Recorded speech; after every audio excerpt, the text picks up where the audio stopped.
Okay, we are recording. So let's start. Namo tassa bhagavato arahato samma sambuddhassa. Namo tassa bhagavato arahato samma sambuddhassa. Namo tassa bhagavato arahato samma sambuddhassa. Sadhu, sadhu, sadhu.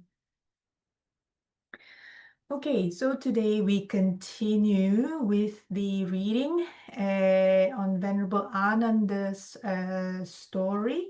So the last time we read the first chapter of Venerable Ananda, how he was, what the important role he played, and a little bit also what he was known for. He was very well known, probably because of his fairly soft-spoken good nature.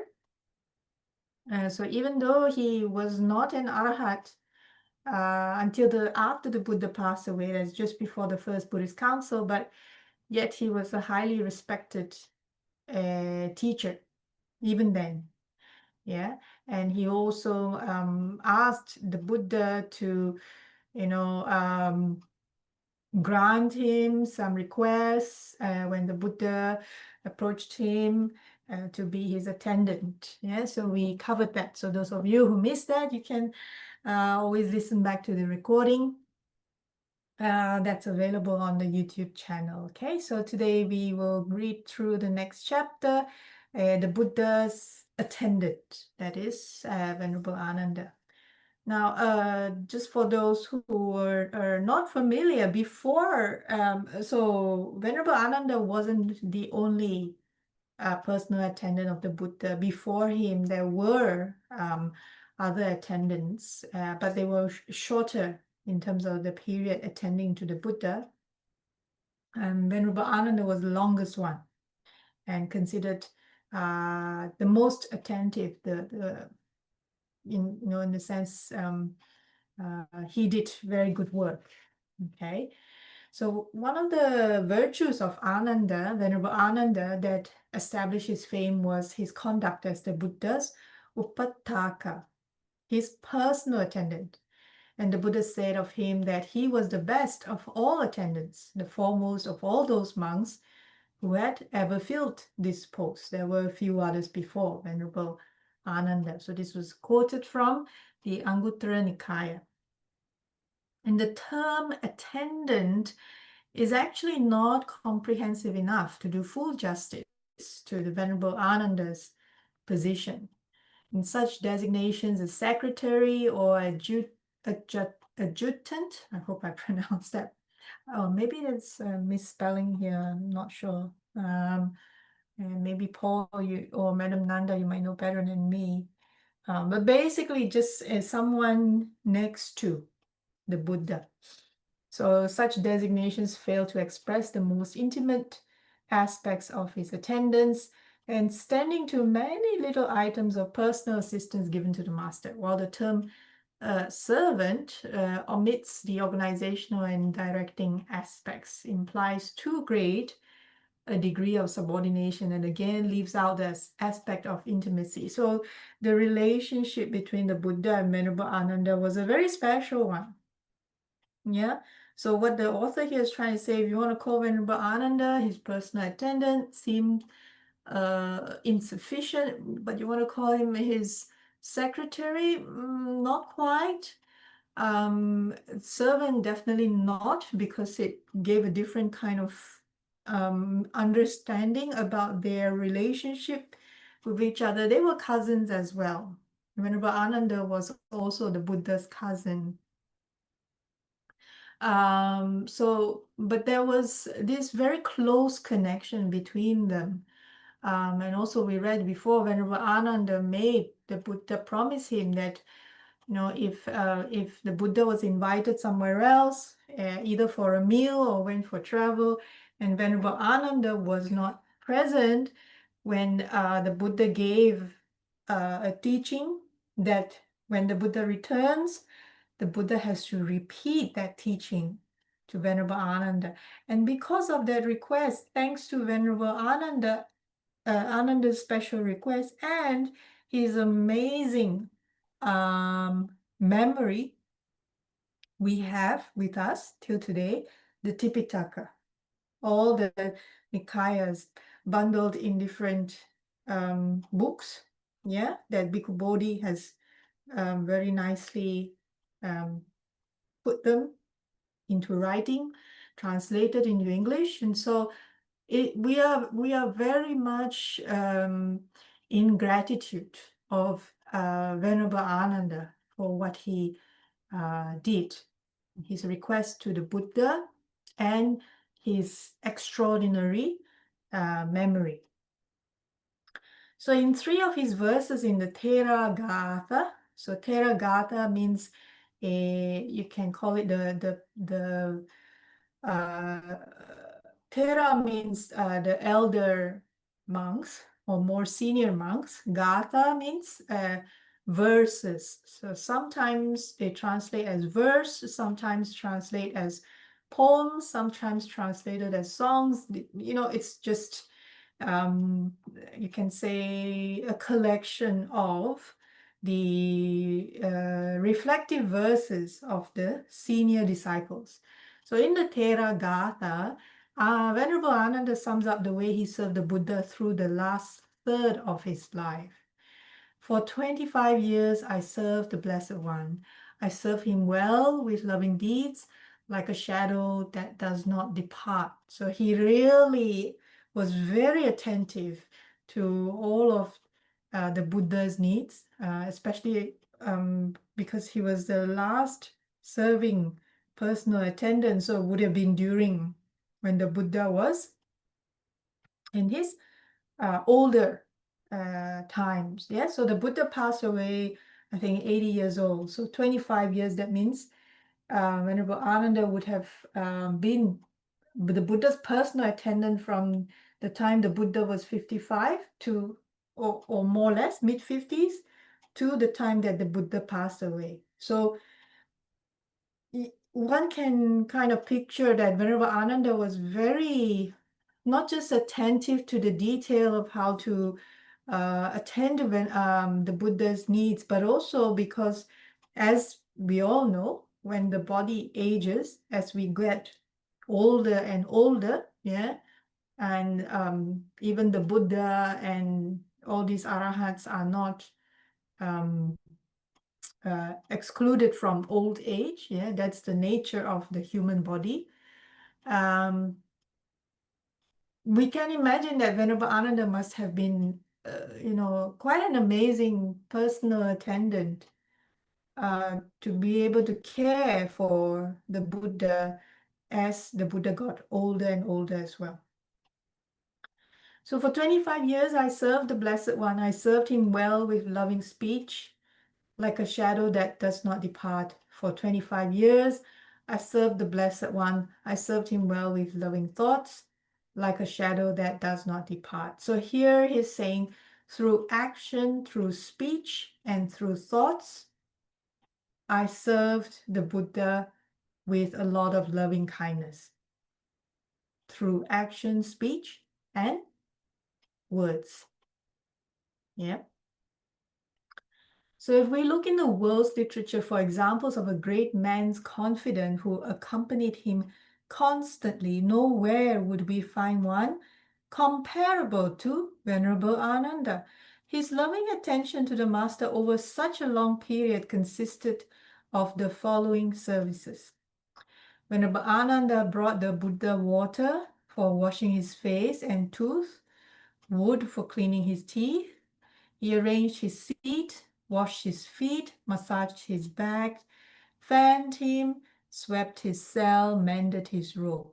He slept nearby at night to be always on hand. He accompanied him on his rounds through the monastery, and after meetings, he checked to see whether any monk had left anything behind. He carried the Buddha's messages and he called the monks together, even sometimes at midnight. And when the Buddha was sick, he obtained medicine for the Buddha. And once when the monks neglected a very sick fellow monk, the Buddha and Venerable Ānanda washed him and together carried him to a resting place. In this way, Venerable Ānanda performed the many daily tasks and cared for the physical well-being of his enlightened cousin like a good mother or a caring wife. But above all, he also had the duties of a good secretary, facilitating the smooth communication between the thousands of monks and the Buddha. And together with Sariputta, Venerable Sariputta and Mahamoggallana, he tried to sort out and attend to the manifold problems of human relationships turning up in a community.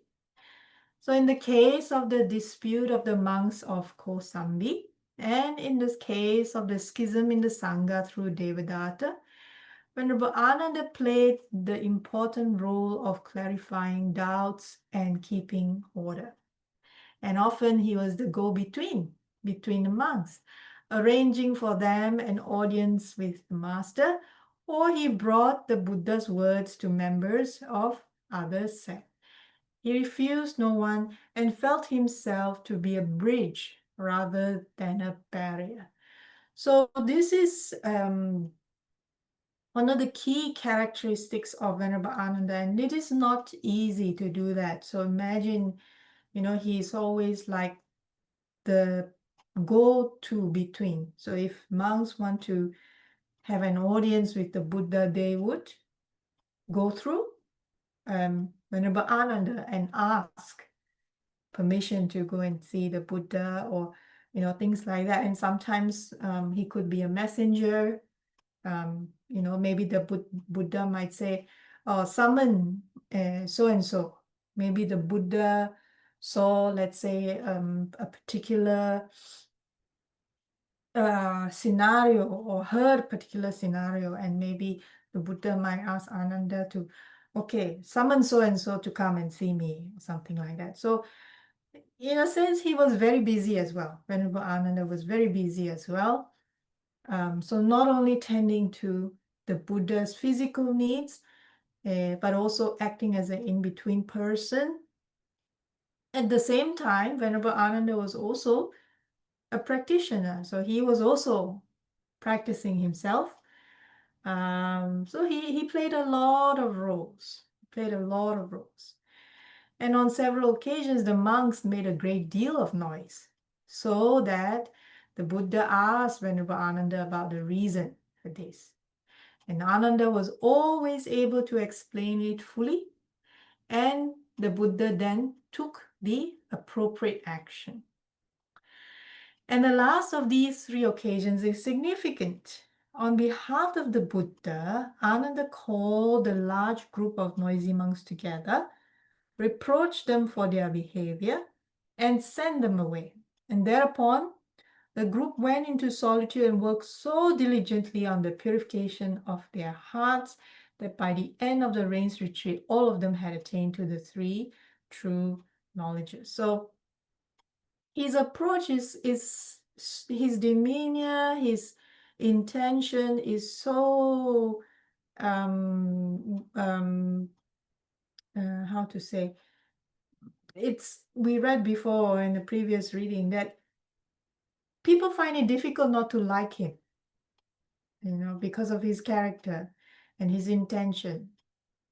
And so even when here in this example, the Buddha asked him, hey, you go and try and get those noisy monks and correct them, he can do it in such a way that they will listen, so he has his way of whether it's a soft-spoken, whether it's good intention, whether it's character, that people will generally, he is a very likable character. And that's not often found, how many people, we think about it, how many people do we know in our lives that we can label like that it is so difficult for us to find any fault with them.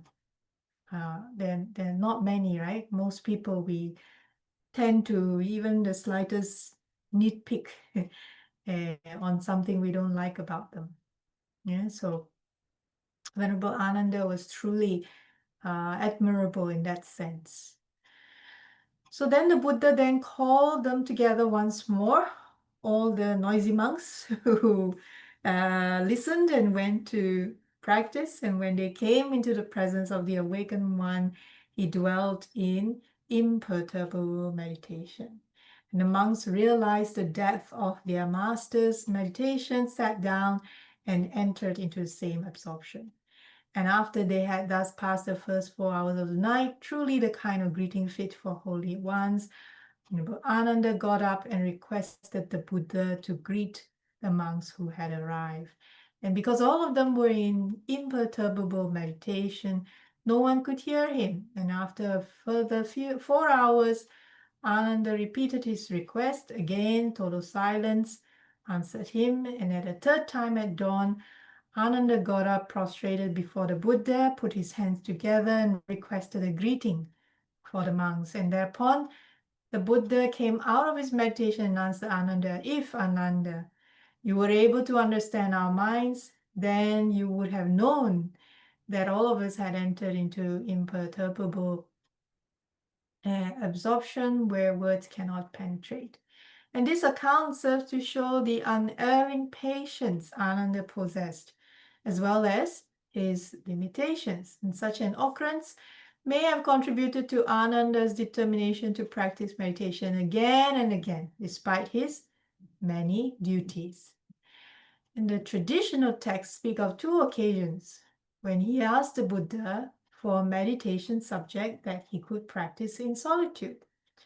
And the master told him on one occasion to concentrate on the 5 aggregates, and the other to contemplate on the 6 sense spheres. So among the many things which Ananda requested from the Buddha for others, the following may be mentioned. When the monks Girimananda and Paguna were sick, Ananda asked the Exalted One to visit them and strengthen them with talk on the Dhamma. And it was also Ananda who asked the Buddha on Anathapindika's suggestion to have a shrine erected in the Jetavana's monastery. And in these and many other ways, Ananda showed himself to be a solicitous monk who combined maternal and paternal qualities. His ability for organization, negotiation, and arrangements had already been manifested earlier when, in a past life, he fulfilled a similar function for the king of the Devas, Sakka. In the few instances when Venerable Ananda's past lives in the Deva or in the Brahma realms or worlds were mentioned, is always related to those lives in which he held the position of a main helper and adjutant of Sakka, particularly as the heavenly charioteer, Matali, or as a Deva, such as the heavenly architect, Visakamma, or the rain god, Pajuna, or the 5-crested celestial musician, Pancha Sikha. So you see, even in a lot of the previous lives that Venerable Ananda had, when he was born in the Deva realms, he already was like an attendant or helper or main helper next to a very important being, like say, for example, Sakka, king of the Devas, yeah? So that means he already had a lot of practice. He's already been doing this for many, many lives. And that's why it became so natural in his character that he can for 25 years, be the Buddha's personal attendant with no complaints whatsoever.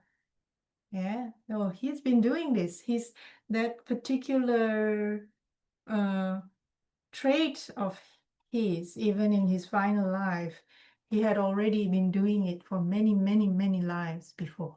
So that's why it became natural. Especially worth mentioning is Ananda's willingness to sacrifice himself. When Devadatta let loose a wild elephant to kill the Buddha, Ananda threw himself in front of the Buddha, ready to die himself, rather than let the Blessed One be killed or injured. And 3 times the Buddha asked him to step back, but he did not comply. Only when the master moved him gently from the spot through supernatural powers could he be dissuaded from his intention to sacrifice himself. And this action of Ananda spread his fame even further. And the Buddha told the other monks that already in 4 former lives, Ananda had shown himself equally willing to sacrifice himself. Even in the distant past as an animal, so in the Jataka stories, he appeared as a swan a couple of times, or as a gazelle. I'm assuming that's a type of animal. And he had stayed with the Bodhisattva, that means the Buddha that before, also in that life, yeah, when they were also had a kind of relationship as animals. So he stayed with the Buddha when he had been caught in a trap. And in another case, the Bodhisattva first sacrificed himself for his monkey mother, then Ananda. So at that time they were born as monkeys, and Venerable Ananda was the Buddha's mother. And in 3 other recorded cases, Ananda, in his former rebirths, saved the life of the Buddha to be through his care and skill. And these stories amplify the virtues of Ananda and his age-old association with the Buddha. So you can see here that they go way back, many, many, many, many lifetimes, and had that very special connection between them.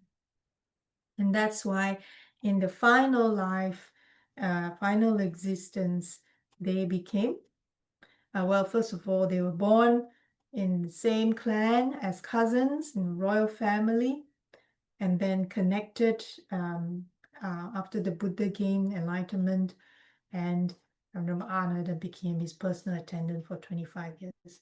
So such relationships are not built overnight. We get to see, they are cultivated. They are again and again, again and again practiced. And that is the amount of practice and patience and commitment that we see the result. Okay. So that was not a very long chapter. So I'll pause here for a moment just to see if anyone has any questions or comments. Okay, we see someone you dialed in, Utkasha. Hello, good to see you dialed in.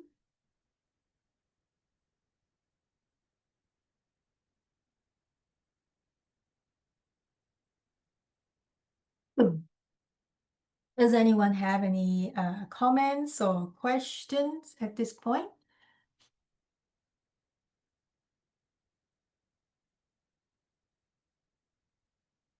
No? Okay, if there are none,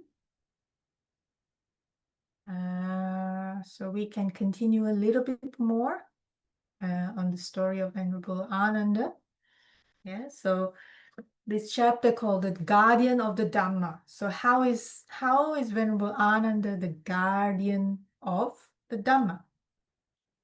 So among the disciples whom the Buddha declared preeminent, the Venerable Ananda had the unique distinction of being pronounced preeminent in 5 qualities. All the other leading disciples excelled in only one category, or in the case of 2 monks, in 2. But Ananda was declared the bhikkhu disciple who was foremost in 5 categories. And what are the 5 categories? Number 1, of those who had heard much, who had learned much of the Buddha's discourses. So Ananda was the foremost in hearing the most of the Buddha's teachings, which is true, because nobody else was closer to the Buddha, would have heard all the teachings. And if Venerable Ananda wasn't traveling with the Buddha and the Buddha gave a teaching, the Buddha had to repeat the same teaching, the same discourse back to Ananda. So he would have been the one that would have heard the most. Yeah.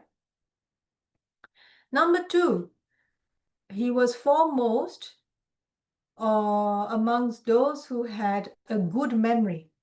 So it's true. Other than Venerable Ananda, no one else had his amazing memory to be able to remember all the discourses. Basically, we think of it, the entire Tipitaka came from Venerable Ananda's memory. Yeah, it's amazing.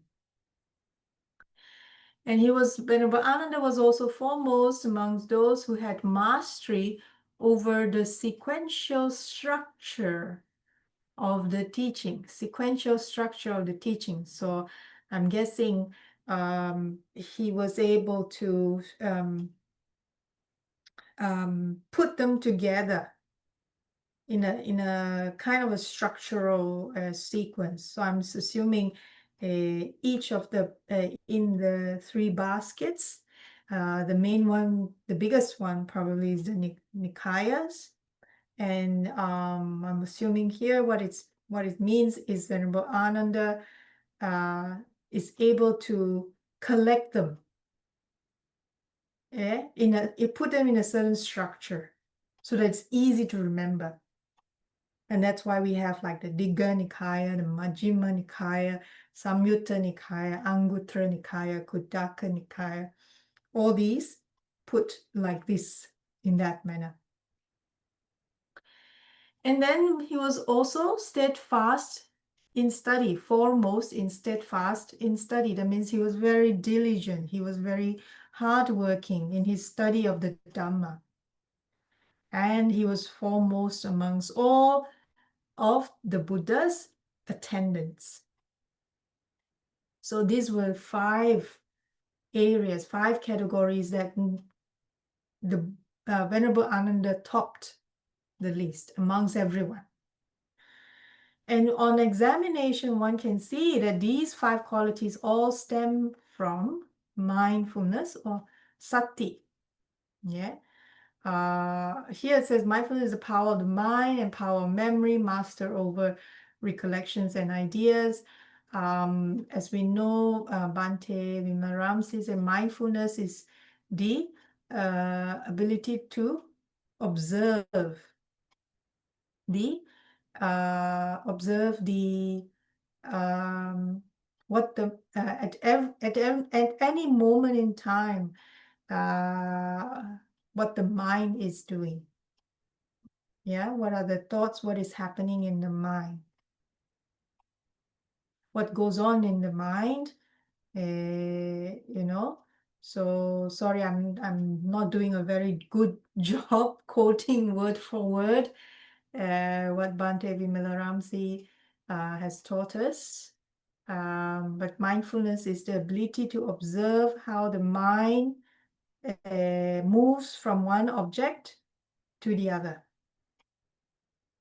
That really is what mindfulness is all about, being able to see how the mind at any one point of time moves from one object to the other. And that object could be either an object that we see, hear, smell, taste, and touch from the outside, or it could be mind objects. That means a thought that appears in the mind as well. So we are mindful of, we are aware, we know when that thought appears in the mind, we know, this thought has appeared in my mind. So that's what mindfulness is. So it is the faculty of using mind at any time. In short, mindfulness is circumspection, orderliness, self-restraint, control, and self-discipline. Yeah, so these are all just description of the what we just said, the ability to observe how mind moves from one object to another, or from one when we have attention to one object, and then we move to another object and move to another object. So being mindful really is about that.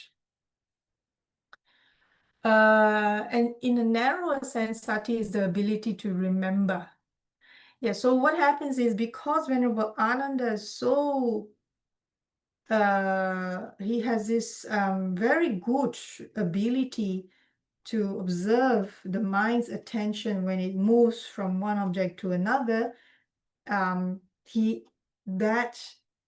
is the author here is trying to say, that attribute contributes to his amazing memory. And Ananda had this ability to a phenomenal degree. He could immediately remember everything, even if he had heard it only once. He could repeat discourses of the Buddha flawlessly, up to 60,000 words, without leaving out a single syllable. And he was able to recite 15,000 four-line stanzas of the Buddha. So there was nobody else like him with that kind of memory, that level of memory. And it may sound, and not only that, he listened once, he can repeat it exactly the same. You didn't have to, the Buddha didn't have to repeat many, many times. Yeah. And it may sound incredible to us that anyone could accomplish such a feat, but the reason our own memories are so limited is that we encumber our minds with 100,000 useless things, which hinder us from becoming master over our memory. Again, this is a commentary, yeah? And the Buddha once said that the only reason one forgets anything is the presence of one or all of the 5 hindrances. So what are the 5 hindrances? So sensual desires, the first one. Then ill will or hatred. Then lethargy or drowsiness, or sloth and torpor. Sometimes it's translated as that. And then restlessness and worry. Yeah. And finally, skeptical doubt, or doubt in general. So doubt in the teachings, doubt in the Dhamma, doubt in the Buddha Dhamma Sangha. Yeah. So these 5 hindrances, if any one of these hindrances appear in the mind, that is the reason why we cannot remember the Dhamma. And because Ananda was one in the higher training, he was able to let go of these hindrances at will. And so he could concentrate completely on what he heard. And because he did not want anything for himself, really, even from the beginning, when the Buddha asked him to be his personal attendant, he already made the Buddha promise not to give him any special privileges. So that was his character. He didn't want anything for himself. And he absorbed the discourses without resistance or distortion, word for word, no change.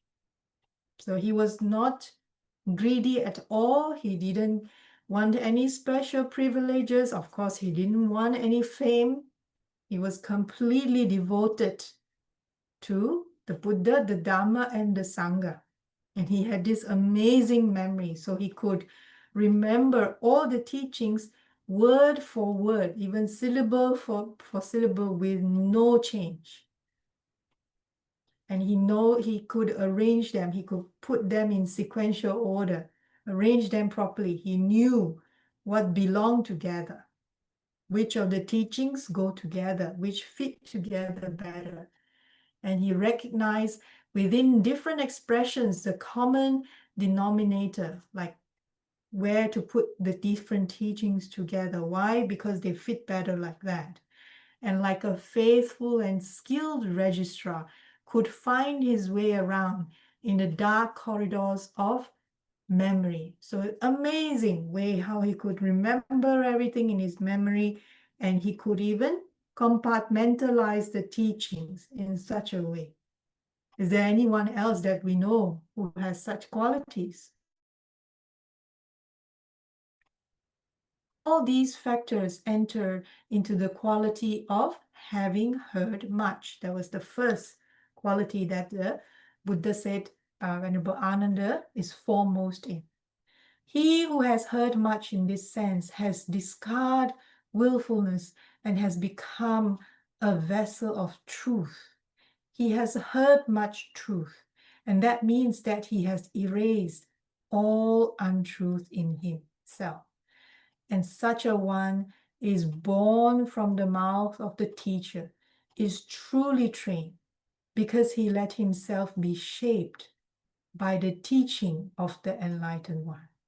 Hence, he who has heard much is the one who is most humble and a most sincere champion of truth. Everything good which he carries in his mind and upon which he acts, he does not ascribe to his own ability, but to the Dhamma, which he has heard from his teacher. Such a person is truly humble. So we can imagine, if a person in general, yeah, I mean, this is very common,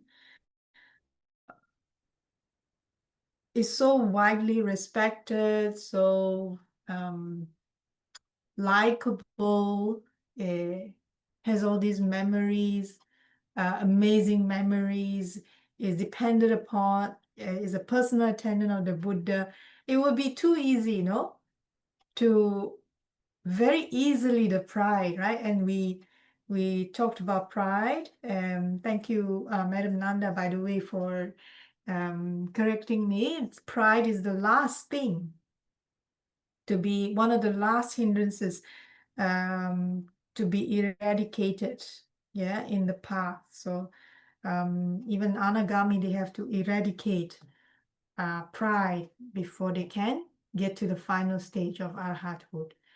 So pride is a very difficult thing to overcome.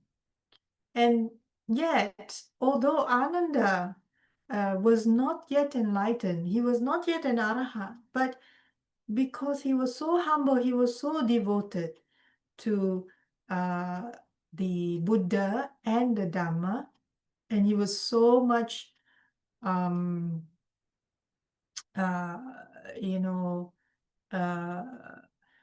to say, immersed in all the different discourses, that he simply had no more of such notion that, I am the one that is carrying all the teachings of the Buddha. He doesn't have that. So he was really humble, like as though he just see himself as like, he doesn't even see himself as anything, I think. He was really humble, doesn't have any notion of the important role he played. And this quality of listening well and training the mind is named as the first of the 5 specific abilities of Ananda. And it is recorded that all his disciples too were devoted to learning. But the Buddha said it would not be easy to find one who equal Ananda in this respect. When Ananda was asked by Sariputta as to which monk could lend radiance to the Gosingasala tree forest, he answered thus: the monk is one who has heard much, who remembers what he has heard, and who treasures what he has heard. So 3 things: heard much, Not just that, remembered what they heard. Not just that, also treasure, values what they have heard. 3, not easy. And to those teachings that are good in the beginning, good in the middle, and transmit word by word and in the right way, the completely purified life of holiness. All this he has heard much of, bears in mind, has familiarized himself with by verbal recitation, has examined with his mind, penetrated thoroughly by view. He speaks on the Dhamma to the 4 kinds of listeners, in whole and in part, and in the right context to bring them to the final eradication of the underlying defilements. So we can see here that not only Venerable Ananda played a very important role in the Sangha, and also, as the title of the chapter suggested, guardian of the Dhamma, it was he that protected the Dhamma for all of us. So the Buddha taught it, but he protected it. Venerable Ananda protected it by his amazing memory, by not distorting anything, remembering word by word, keeping it that way, making sure it was kept that way in his memory, so-called in his, you can think of it, his brain system, let's put it that way. He had an amazing brain. And because of his amazing brain and also his amazing character and humility, that is why we have the teachings of the Buddha till today. Thanks to him, his amazing memory and his amazing humility. So the second quality, sati or mindfulness in this context, means the retention in mind of the discourses heard and their application to one's own self-inquiry. And for the third quality, gati, widely differing renderings have been proposed by translators, but according to the ancient commentary, it is referred to the capacity to perceive in the mind the internal connection and coherence of a discourse. This Ananda was able to do because he understood well the meaning and significance of the teaching concerned, with all its implications. Hence, even when his recitation was interrupted by a question, he was able to resume the recital exactly at the point where he had broken off. And the fourth quality was his steadfastness, his energy, his unflagging dedication to the task of studying, memorizing, and reciting the Buddha's words, and of personally attending of the master. And the fifth and last quality was that of a perfect attendant, which was described earlier. So in terms of the qualities that Venerable Ānanda mastered, that he probably was, one can say that he was a perfect student. He listened well, he remembered well, and he understood well. So, those qualities are, for any teacher, those qualities would be an amazing student. Any student that would listen well, listen attentive, remember them well, and understood them well, and practice them well. So here it even says he understood them because he had the capacity to perceive in the mind the connection and coherence of a discourse. That means he really understood the meaning and significance of the teaching. He really understood it, and that's why he can remember it, but also he had the capacity of that kind of a memory as well. So he would have been the perfect, not just the perfect attendant, but also the perfect student. And these 5 qualities in unison qualified Ānanda for his special role within the Buddha's dispensation and that of the guardian of the Dhamma. And within a political state, the Bandagarika is the treasurer. So within a state, there's a treasurer, the one responsible for storing, preserving, protecting, and dispensing the national wealth. And if the treasurer is inept or irresponsible, then the state's revenue will decline and the nation will plunge into bankruptcy and disaster, which is a lot of times we see a lot happening nowadays. Yeah. But if the treasurer is astute, then the national wealth will be wisely utilized and the nation will enjoy prosperity and peace. And in the Buddha's dispensation, the wealth is the teachings, the health and longevity of the dispensation, especially after the Buddha's parinibbana, required that the teachings be carefully preserved and faithfully transmitted to posterity. So the post of the treasurer of the Dhamma, therefore, was of immense importance, so much so that the one who held it, by maintaining intact the Buddha's teaching within the world, could rightly call himself the eye of the entire world. So if one wishes to understand the Dhamma, one should resort to such a one, who is of great learning, a bearer of Dhamma, a wise disciple of the Buddha, of great learning, bearer of the Dhamma, the guardian of the great sea. He is the eye of the world, eye of the entire world, deserving worship of great learning.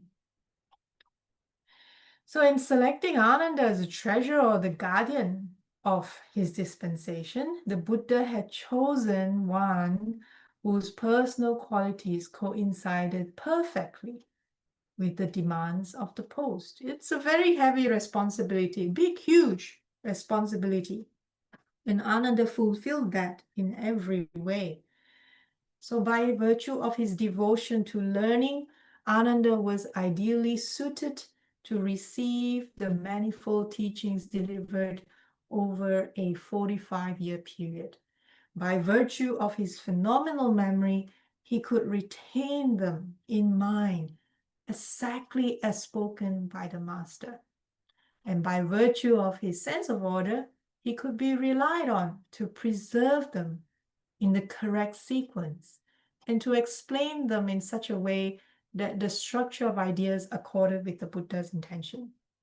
And by virtue of his steadfastness, he would so endeavor that the pupils under his charge would receive the teachings fully and be properly trained so that they in turn could pass them on to their own pupils. Buddhist tradition signifies the number of recitation units in the Buddha's teaching as 84,000, the number of teachings. And in one verse, Ānanda claims to have received them all. I received from the Buddha 82,000 and from the bhikkhus 2,000 more. Thus, there are 84,000 units, teachings that are set in motion. And because of his key position among the Buddha's entourage of monks, Ānanda was naturally the focus of much attention, and he had to deal with a great number of people. And to all those who came into contact with him, he was a model in his blameless conduct. He was blameless. Nobody really find fault with Ananda so much. We did read in previous chapters that sometimes Mahakassapa would admonish him a little bit, or drag him aside and say, hey, this is not how you should teach your disciples. Yeah, you shouldn't be so lax, things like that. But he wasn't really blamed, his untiring solicitude for the master and for the community of monks, in his unperturbable friendliness. He had a very good nature. That's why he was very popular. His patience, very patient, always serving the Buddha, his readiness to help. Some potential conflicts did not even arise in his presence, and those that did arise were mitigated and resolved through his influence. Ananda, as a man without enemies, made a strong and deep impact upon others through his exemplary conduct as well as through his instructions. His image as the Buddha's faithful companion left particularly strong traces in the minds of his contemporaries. Ananda was always master of a situation, and like a king, he had a sovereign comprehension of affairs.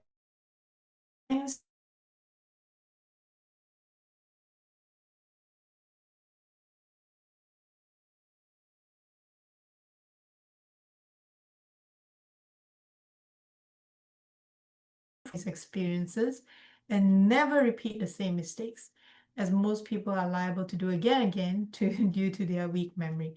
And hence he could remember people well, though he may have met them only once. And he could therefore deal with them suitably without leaving the impression that he manipulated them. And his circumspection accorded with the facts of a situation so naturally that all reasonable people could only agree with him. So very admirable character indeed. And that's very suited to be the guardian of the Dhamma, of the teachings. Okay, so we shall pause here for today. The next time we continue reading, we will read about Venerable Ananda's attitude towards women. Also, for the women folk, we have a lot to be grateful to Venerable Ananda, because it was Venerable Ananda who approached the Buddha to request permission or to request that the Bhikkhuni Sangha be formed. It was thanks to Venerable Ananda's request to the Buddha. Persistent request, let's put it that way, okay?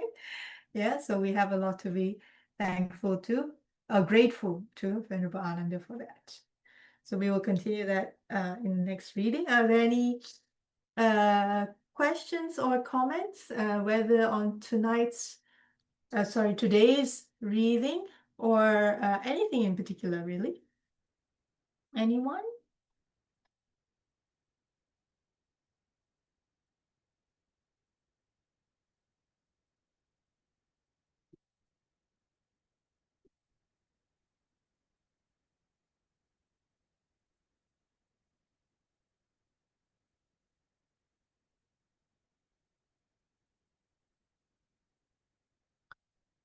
No, not today.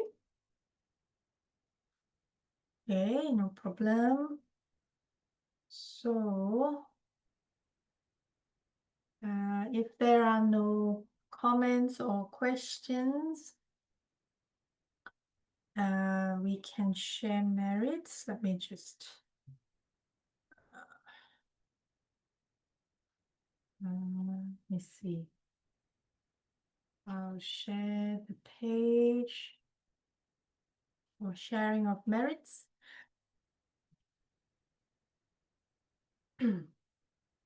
Let us share together the merits accrued from today's reading. Yeah.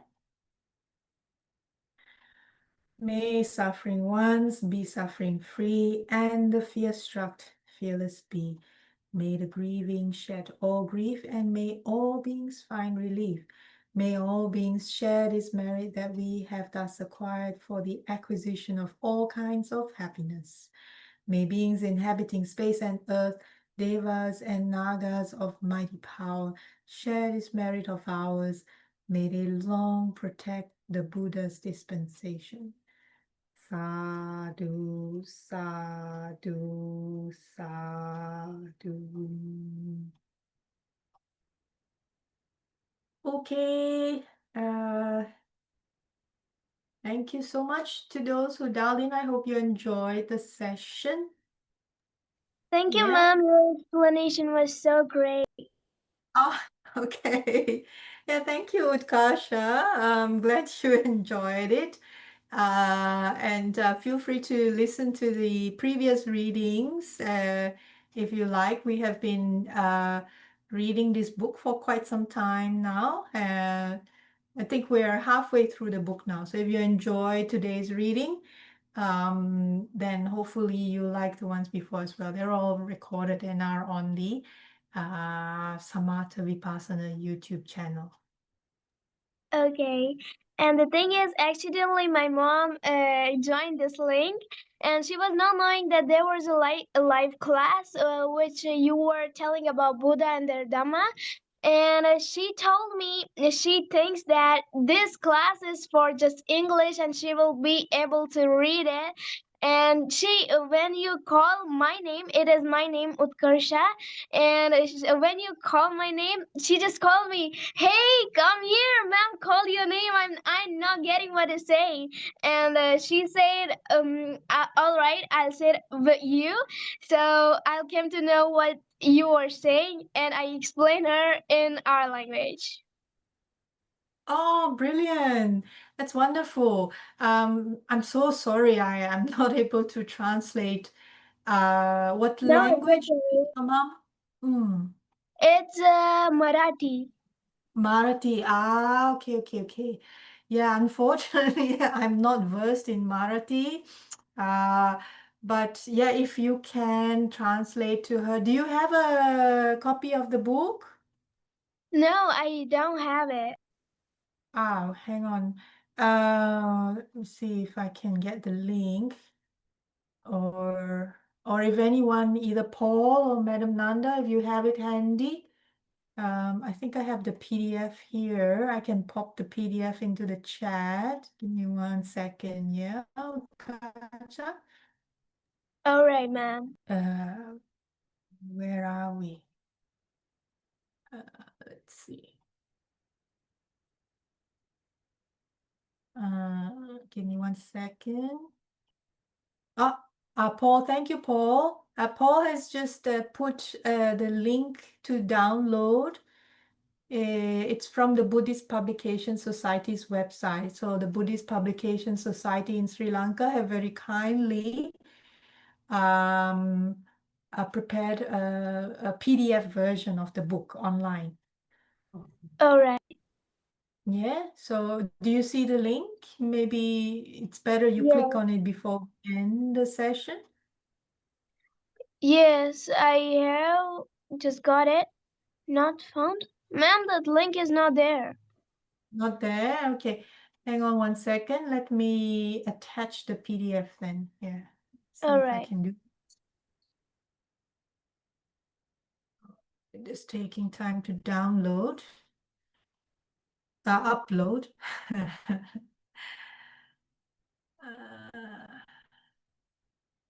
Yeah, and also, do you know where to find the Samatha Vipassana YouTube channel for the previous recordings? No, ma'am, I don't know it. You don't know it? Okay, give me 1 second, yeah?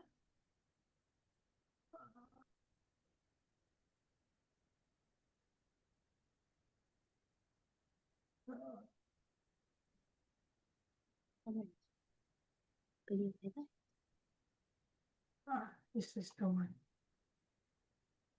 Okay, so the PDF is uploaded into the chat, so you can download that now. It's about 2 MB, so I hope it won't take your download too long. And I've just shared also in the chat the YouTube channel. Samatha Vipassana YouTube channel. So there are two Dhamma sessions each week, one on Wednesday and this one on Sundays. And Sundays, what we usually do is every alternate week, we have the book reading like today. And we try every other week to invite a twin guide. Like, last week we had Bante Dhamma Gavesi talk. And then before that we had Sachinji come. So as and when we can, we will try to have different. So and then I think there is a weekly session, Marathi session, I think. I'm not sure if your mother's aware. I don't know. Let me see. Yes, ma'am. She's saying Ah, it has. she knows the Marathi sessions, yeah? Yes. No? Yes. Yes. So yes, your mother can join the Marathi sessions as well. I think that's once a week. Mm-hmm. Can't remember what time. Let me see.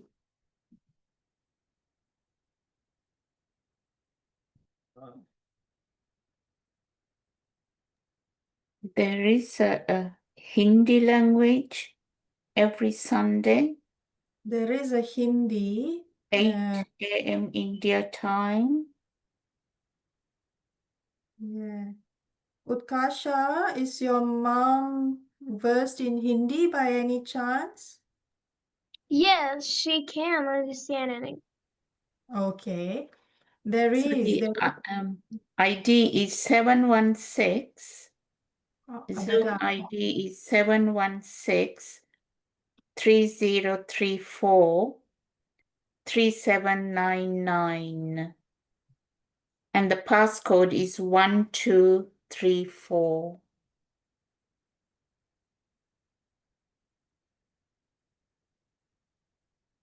So I've just typed it in the 8 a.m. chat. in India time. Is it 8 a.m. India time? Yes. Sundays? Okay. Yeah. 8 a.m. IST every Sunday. Okay, ma'am. Okay, so let your mom know about that, then she can dial in and listen, okay? Yes, I told her she's sitting near to me. Very good. Has your mom attended any twin retreats? I don't know about that. Okay, never mind. You can ask your mom to start by dialing into the Sunday Hindi sessions first. So every Sunday in Hindi. So they will have very similar format, Dhamma talk and Q&A. And your mom can start by dialing into that one. Okay? Okay. Okay, very good.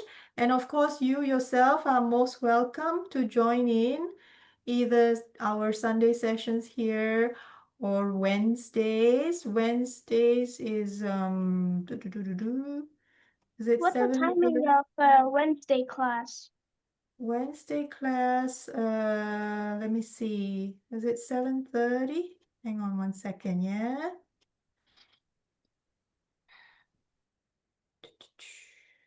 Wednesday. Yes, Wednesday is 7:30. So I'll just put here. It's When AM or PM? Oh, sorry, PM. PM. It's Wednesday. And that one's also in English. Wednesday, 7:30 p.m. IST. Let me see.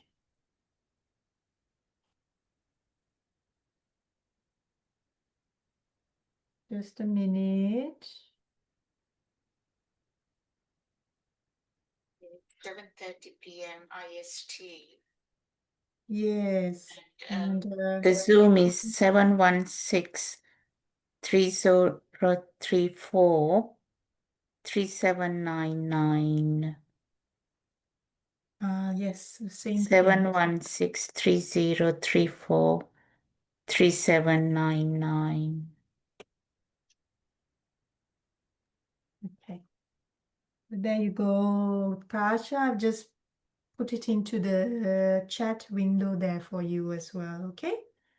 So yes, that one ma'am. is, yeah. So that Wednesday one is is in English. Okay. Very similar format. Again, Dharma talk and also group meditation. Mm. Have you yourself attended any twin retreats yourself? No, I just came to know these things now when she Ah, started this class. okay, okay. No problem, Utkasha. You're most welcome to join if you feel that it will benefit you in any way. Yeah, Yes, and of course. very good. And all the previous sessions have been recorded, including tonight's session. They will be uploaded into the YouTube channel. Okay, so feel free to Okay. go there, and you can check with your mom and see what interests your mom. There are many different topics there. Okay. Thank you. Thank you, Okay. ma'am. Very good. All right, so we shall end here. Very Okay. good. All right, wishing you all very pleasant week ahead. Take care. Okay, Bye, bye. ma'am. Bye.